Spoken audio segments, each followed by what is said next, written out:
from burying his whole family in 7 days straight, My sister died, my grandfather died, and Big Pun died the same week. to watching 6 homies drop dead from heart attacks in 12 months, I lost like 6 friends last year to heart attacks. sending him into a dark mental hole for 2 whole years. I was depressed seeing a psychiatrist for 2 years. But real talk, Fat Joe been through way worse than this, and it's low-key a miracle the brother's still breathing. Let me put you on game. The Perfect Storm. Born Joseph Antonio Cartagena on August 19, 1970 in the South Bronx, Fat Joe came up from the grimy Forest Houses projects in Morrisania during an era when the South Bronx was straight apocalyptic. Drugs, shooters on every corner, and mad urban decay. His childhood wasn't just rough, it was survival mode 24/7. Raised by Puerto Rican and Cuban parents in a hood where crack was destroying families and gunshots were the everyday soundtrack, young Joe learned quick that life in the trenches was fragile and tomorrow wasn't promised to nobody. But nothing, not the block violence, not the poverty, not even years of hustling just to eat, could have prepared him for the year 2000. That year would become what Joe himself calls a perfect storm of grief that damn near broke him completely. When Pun passed away, I went through depression. But I'm not just saying depression lightly, real depression. It was him, my sister, and my grandfather at the same time. So I was going through so much and everybody doubted me. Everybody, my closest friends. In February 2000, Christopher Rios, better known as Big Pun, died from a heart attack at just 28 years old. Big Pun wasn't just Fat Joe's artist or his Terror Squad Day One. He was Joe's brother from another mother, his twin flame, his most trusted soldier. Big Pun was pushing nearly 700 pounds when he passed, a weight that put crazy strain on his ticker. When Big Pun collapsed at a White Plains hotel and the paramedics couldn't even revive him because of his size, Fat Joe lost more than his mans. He lost a piece of his soul. But yo, the nightmare didn't stop there. Within that same devastating stretch, Fat Joe's sister died from complications during childbirth, slipping into a coma after receiving an epidural, and his grandfather passed shortly after. 3 funerals in a matter of weeks, 3 devastating L's that sent Joe spiraling into what he describes as an inescapable darkness, a depression so deep, so suffocating, that it would take him 2 full years to even start seeing daylight again. That made me get depressed. I was depressed seeing a psychiatrist for 2 years. I gained a lot of weight, started drinking. I just went through a lot because it was hard for me. The depression that followed wasn't just being sad or mourning. It was a mental prison that Fat Joe describes as solving the most complex Rubik's Cube you could ever try to figure out inside his own dome. Every single day became a war against his own thoughts, a battle where even moments of potential happiness would get sabotaged by his brain sending him messages telling him we're not supposed to be happy. What made it worse was that Joe couldn't escape the reminders. Feel me? Everywhere he went, people would come up with their condolences about Big Pun. Every interview became a trigger. Every fan encounter reopened the wound. As he explained, everybody in the world keeps coming up to me, sorry for your loss, not knowing that they're triggering the depression every single time. So what was going on with you? Oh man, that was when, I've told this story before, is when my sister died, my grandfather died, and Big Pun died the same week. Wow. So it was like 3 in a row. The physical toll was devastating, son. Joe's weight, which had always been substantial, ballooned to dangerous levels. He gained mad weight as he turned to stress eating and drinking to cope with the pain. At his heaviest, Fat Joe weighed approximately 470 pounds, putting himself at extreme risk for the same heart-related death that had taken his best friend. His diabetes, which he'd been diagnosed with at just 11 or 12 years old, spiraled out of control. He was on a collision course with death, following Big Pun straight to the grave. But what really broke him wasn't just the grief, it was the guilt, that survivor's guilt of watching his best friend die from obesity-related issues, while he himself was headed down the exact same path. At Big Pun's funeral, Joe had what he describes as an Ebenezer Scrooge moment, staring at Pun's young daughter, who was the same age as his own, and seeing his own future death played out right in front of him. The depression manifested in wild ways. Joe would step outside, and the sunny day would look like nighttime to him. He would go into his bathtub with no water and just stay there looking at the ceiling all night. His world had become a dark, suffocating cell, and even though he swears he was never kill myself because he'd still enjoy life's simple pleasures like a steak and some rice and beans, the reality was that he was dying slowly, painfully, from the inside out. What saved Fat Joe was a combination of professional help and a crucial turning point. He saw a shrink for 2 straight years, slowly learning about himself and how to navigate the overwhelming grief. The therapy taught him to recognize his triggers, to actively combat unhappiness by running toward joy instead of wallowing in the sadness. He learned to find happiness in simple things. Visiting his modest childhood crib brought him the biggest smile. Watching movies like John Wick 4 or Air, even just watching CNN became sources of light in the darkness. But the real wake-up call came from an unexpected place. One day, walking past the Big Pun mural in the Bronx, Joe overheard 2 random dudes talking about how they do it all the time. It's been 2 years since he died. Those words, 2 years, echoed in his mind like an alarm clock. 2 years of his life lost to grief. 2 years of drowning. It was time to wake up. It was time to honor Pun's memory, not by following him to an early grave, but by living, truly living. One day we was doing the Big Pun mural. Shout out the Tats crew, they just did it over in the Bronx. And 2 dudes walked by. And then one dude was like, yo, they doing the Big Pun wall. And then the other dude was like, where? He was like, yeah, they do it all the time. You know, it's been 2 years since he died. Then I heard 2 years, 2 years, 2 years, 2 years. And that's when I snapped out of it. Because I was like, yo, it's 2 years, bro. Like, you got to wake up. But grief don't just disappear, it transforms. And for Fat Joe, that pain didn't fade when the funerals ended. It shifted from his heart to his body, from depression to self-destruction. The weight of survival.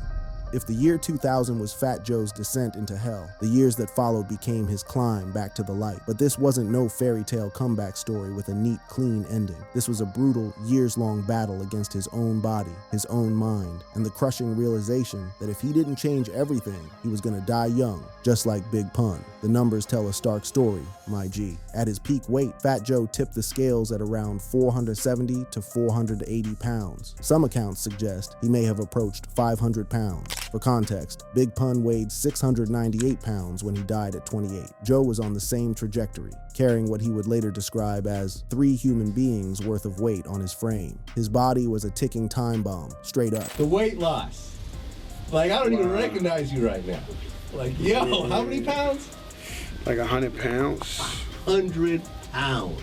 100 pounds. I dropped the body on him, man. But what truly pushed Joe to make drastic changes wasn't vanity or even his doctor's warnings. It was death. Specifically, the deaths of 6 more friends in a single year, all from heart attacks. These weren't elderly men or people with obvious health issues. These were Joe's peers, his friends, people who looked healthy, who were telling jokes one day and dead the next. As Joe recounted in emotional interviews, 6 funerals I went to last year for, you know,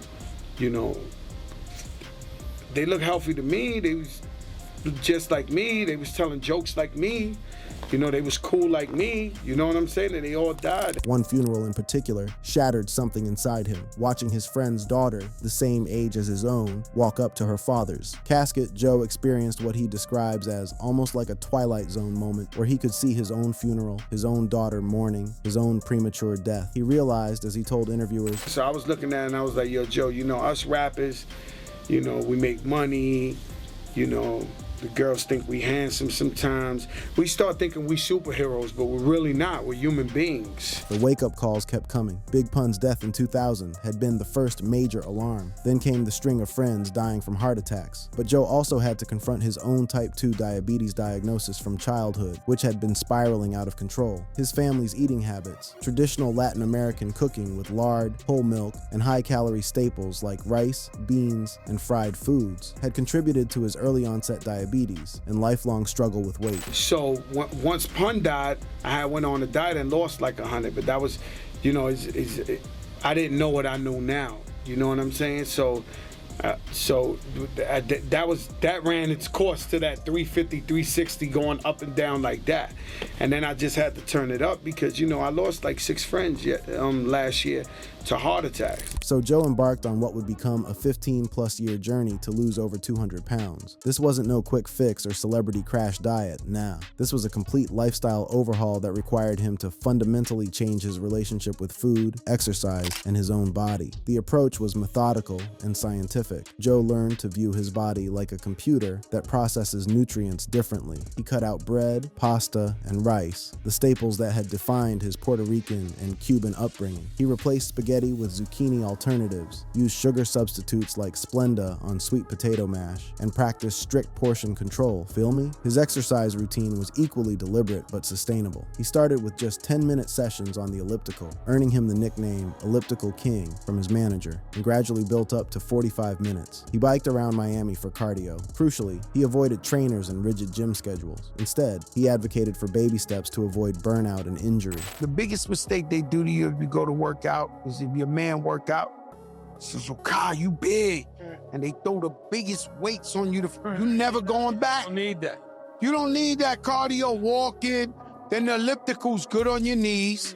Before you know it, all you need is a week. The results were transformative but gradual, yo. By 2011, he had lost enough weight to eliminate his insulin shots, a milestone he celebrated in his track Drop a Body, where he rapped about shedding weight. By the early 2020s, he had lost over 200 pounds, dropping from 470 pounds to around 255 pounds. In recent years, he's incorporated Ozempic, a GLP-1 agonist originally for type 2 diabetes, calling it the greatest invention ever for appetite suppression and maintaining his progress. But the weight loss journey wasn't just about the physical transformation. It was deeply intertwined with his mental health recovery. The depression that had consumed him after the 2000 losses was partly fueled by the vicious cycle of grief, emotional eating, and further weight gain. As he lost weight, he also regained mental clarity and emotional stability. He learned to monitor his mental triggers religiously, crediting therapy and sobriety. He developed a strong aversion to the family addiction cycles he'd witnessed for his survival. Yet despite his dramatic transformation, Joe made a conscious decision to keep his stage name Fat Joe. Why? Because he wanted to inspire others by reminding them of how big he was and showing them that weight loss was possible. As he explained in interviews, and I feel like I need to call you Lil Joe. Like I don't even know if I should call you Fat Joe anymore, man. You Still look great. Fat Joe. I represent for the big people. You look amazing. I left, it's funny you said this because I was thinking about this earlier. I left the name Fat Joe because I want to be able to inspire people, to remind them of how big I was and how I was able to lose weight, that they're able to lose weight as well. the name wasn't a joke anymore. It was a badge of survival, a reminder of the battle he'd won. Today, at 55 years old, Fat Joe monitors his blood pressure, cholesterol, and blood sugar levels every 3 months. His diabetes is in a remission-like state through lifestyle changes, though he remains vigilant. He views his health journey as paying it forward, feeling indebted for surviving where so many of his homies didn't. But there's another layer to this story that complicates the narrative of triumph. In July 2025, Fat Joe revealed that he drinks 30 to 40 cans of Diet Pepsi per day. He called it a problem, but noted that doctors haven't explicitly stopped him. This revelation sparked concern among health experts who have linked excessive diet soda consumption to potential risks like increased liver fat, type 2 diabetes, heart disease, and stroke, even without sugar, due to artificial sweeteners and other additives. The Diet Pepsi habit is emblematic of a larger truth about Fat Joe's journey. Even in survival, even in transformation, the struggle never truly ends. He traded one vice for another, swapping regular soda's calories and sugar for massive amounts of artificial sweeteners. It's a reminder that recovery from addiction, whether to food, substances, or behaviors, is rarely a straight line. It's messy, complicated, and ongoing. He shed the pounds, but the losses kept stacking, and just when he thought he'd conquered his demons, the universe threw him another round. The losses that never stop. If you thought Fat Joe's story was one of overcoming tragedy and coming out on top, you'd only be half right. Because real talk, the L's never stopped coming. Even as Joe rebuilt his health, his career, and his mental state, life kept delivering devastating blows that would test whether the lessons he'd learned could sustain him through even more heartbreak. The year 2000's perfect storm of losses was supposed to be the worst of it, but tragedy, it seems, had other plans for Joseph Cartagena. Throughout the 2000s, 2010s, and into the 2020s, Joe would continue to lose people he loved, each death reopening old wounds and creating new scars. In 2012, Joe's friend and former manager Chris Lighty died by suicide at age 44. Chris Lighty was more than just a manager. He was the man who saved Fat Joe's life by steering him away from street dealing toward legitimate music. Lighty discovered Joe, secured his first major record deal, and helped launch his career through Violator management. When Lighty took his own life on August 30th, 2012, after years of battling depression and financial troubles, including $5 million owed to the IRS. It shattered Joe. What made Lighty's death particularly devastating was that he had it all: success, bread, respect in the game, yet depression still consumed him. It underscored for Joe the insidious nature of mental illness, how it doesn't discriminate based on success or circumstances. It was a grim reminder that the battle Joe himself fought wasn't over just because he was feeling better. Depression could return at any time, even when everything seemed straight on the surface. Lighty's death also had an unexpected consequence. It ended Joe's long-running beef with 50 Cent. At the 2012 BET Hip Hop Awards tribute to Lighty, Joe and 50 Cent shook hands on stage, with Joe saying, "This is for Chris Lighty. I owe Chris Lighty everything." Their reconciliation was Lighty's final gift to them, proof that even in death, he was still looking out for the people he loved. But the tragic fate of Fat Joe extends beyond just personal losses. His life has been marked by a pattern of violence, legal troubles, and brushes with death that could fill multiple lifetimes. There were the near-death experiences from violence in the streets, multiple shootings where he claims he was targeted but survived through luck or divine intervention. In the mid-2000s, Joe was shot multiple times by a debtor during a 4th of July gathering, escaping death but refusing to cooperate with police, adhering to the street code of no snitching. In 2007, Joe was named as a witness to a double murder in Miami during Memorial Day weekend, where two men, Leslie Paz, 25, and Joey Navarro, 26, were shot and killed outside David's Cafe 2 in South Beach. Police initially sought him as a key witness, believing he was in the same whip as the victims. Joe's attorney denied he witnessed the shooting, and he was never charged, but the incident added to the cloud of violence that has followed him throughout his career. Then there were the legal troubles, yo. In 2013, Joe served 4 months in federal prison for tax evasion, having failed to pay taxes on approximately $3 million in income from 2007 to 2010. The case was particularly painful because it wasn't deliberate evasion. His accountant had embezzled money Joe had sent him to pay taxes, leaving Joe on the hook for over $1.2 million in back taxes plus penalties. Despite paying everything back before sentencing, Joe still had to serve time. I had an accountant. Every month I'm sending them wire transfers. The wire transfers from your bank account to them is a paper trail. I'm sending them money to pay my taxes and everything every month. $25,000, $40,000, $25,000, big money. I had to go call Pitbull. Pitbull gave me his account right around here. It was still my account.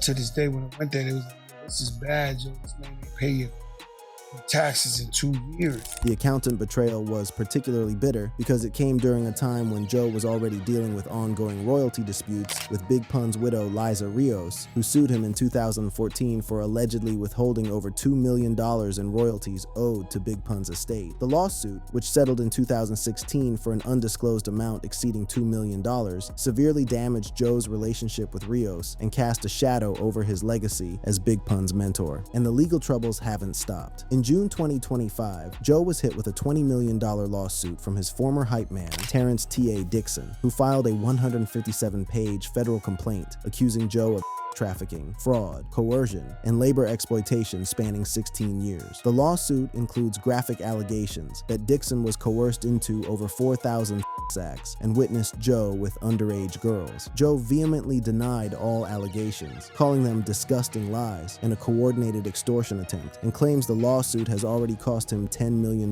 in lost opportunities. Through all of this, the deaths, the violence, the legal battles, the health scares, the depression, Fat Joe has somehow kept moving forward. He's continued making music, including his 2024 album, The World Changed on Me, which he dedicated to his brother Angel. He's become an advocate for mental health awareness, particularly in Black and Latino communities where stigma prevents people from seeking help. In his 2022 memoir, The Book of Jose, Joe laid bare his entire journey: the poverty, the crime, the violence, the depression, the grief, the redemption. He pulled back the curtain on the larger-than-life persona to reveal the scared, broken, resilient human being underneath. Perhaps most remarkably, Joe has channeled his tragedies into advocacy and giving back. He's donated to the Bronx Relief Fund after tragic fires, coached youth basketball in Harlem, and regularly speaks about mental health and obesity prevention. He uses his platform to encourage others facing similar struggles, turning his pain into purpose. But make no mistake, this isn't a story with a happy ending, because the story isn't over. As of November 2025, Fat Joe is 55 years old. He's lost his closest friends, his siblings, his parents. He's survived depression, obesity, obesity, diabetes, violence, legal troubles, and professional betrayals. He drinks 30-40 Diet Pepsis a day, a habit that could be slowly damaging his health even as he maintains his massive weight loss. The tragic fate of Fat Joe isn't that he died young like Big Pun. It's that he survived. It's that he has to live with the grief, the memories, the survivor's guilt. It's that he has to wake up every single day and actively choose to fight against the depression that lurks in the corners of his mind, waiting for a moment of weakness to drag him back down. Fat Joe's story is a reminder that survival isn't always pretty. It's not always triumphant. Sometimes survival means carrying the weight of everyone you've lost, every mistake you've made, every battle you fought. Sometimes it means drinking Diet Pepsi by the case and monitoring your blood sugar and trying not to think about all the friends who didn't make it. But survival also means being here to tell the story. It means inspiring others who are fighting similar battles. It means showing that even when life delivers blow after devastating blow, you can still get up, still move forward, still find reasons to smile. The tragic fate of Fat Joe is that he's lived through more loss than most people could imagine, but his ultimate victory is that he's still here, still fighting, still Fat Joe from the Bronx, a little lighter in body, heavier in spirit, but unbroken. If you enjoyed watching this video, click on one of the boxes playing on your screen to watch more similar content.